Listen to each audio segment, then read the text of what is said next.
Sa gitna ng mainit na usaping politikal, isa sa mga salitang madalas marinig ay ang impeachment.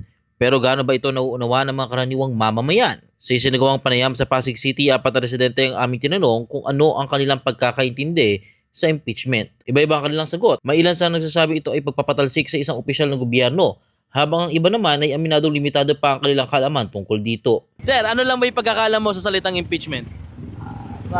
Alam ko, yung papatalsin, papatanggal sa pwesto, Yung ano, sino? yung mga nasa katungkulan. Okay. Anong posisyon? Katulad na?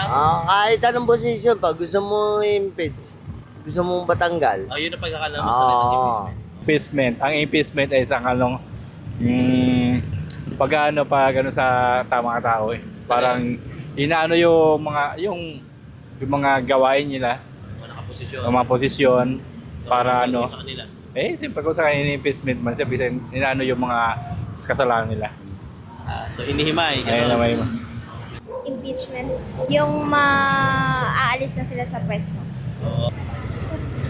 Sa papal ko yung pagkakaintindi ko sa investment, yung ano yung pag ano nila sa isang tao, pag tatanda sa katungkulan kasi may aktibidad sa ginagawa.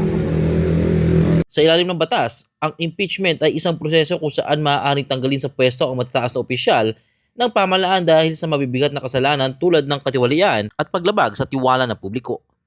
Layunin nitong panugutin ang mga leader na lumalabag sa kanilang sinumpang tungkulin bilang bahagi ng checks and balances sa pamahalaan. Ayon sa ilang Pasigueño, mahalagang mas maipaliwanag pa ito sa publiko upang mas maintindihan ng bawat isa ang kanilang karapatan at ang mga nangyayari sa gobyerno. Sa huli, ang kaalaman ng mamamayan ang nagsisilbing pundasyon sa isang matibay na demokrasya. Ako si Monchik para sa latest ng iNews Pasig, balitang totoo, serbisyong tunay.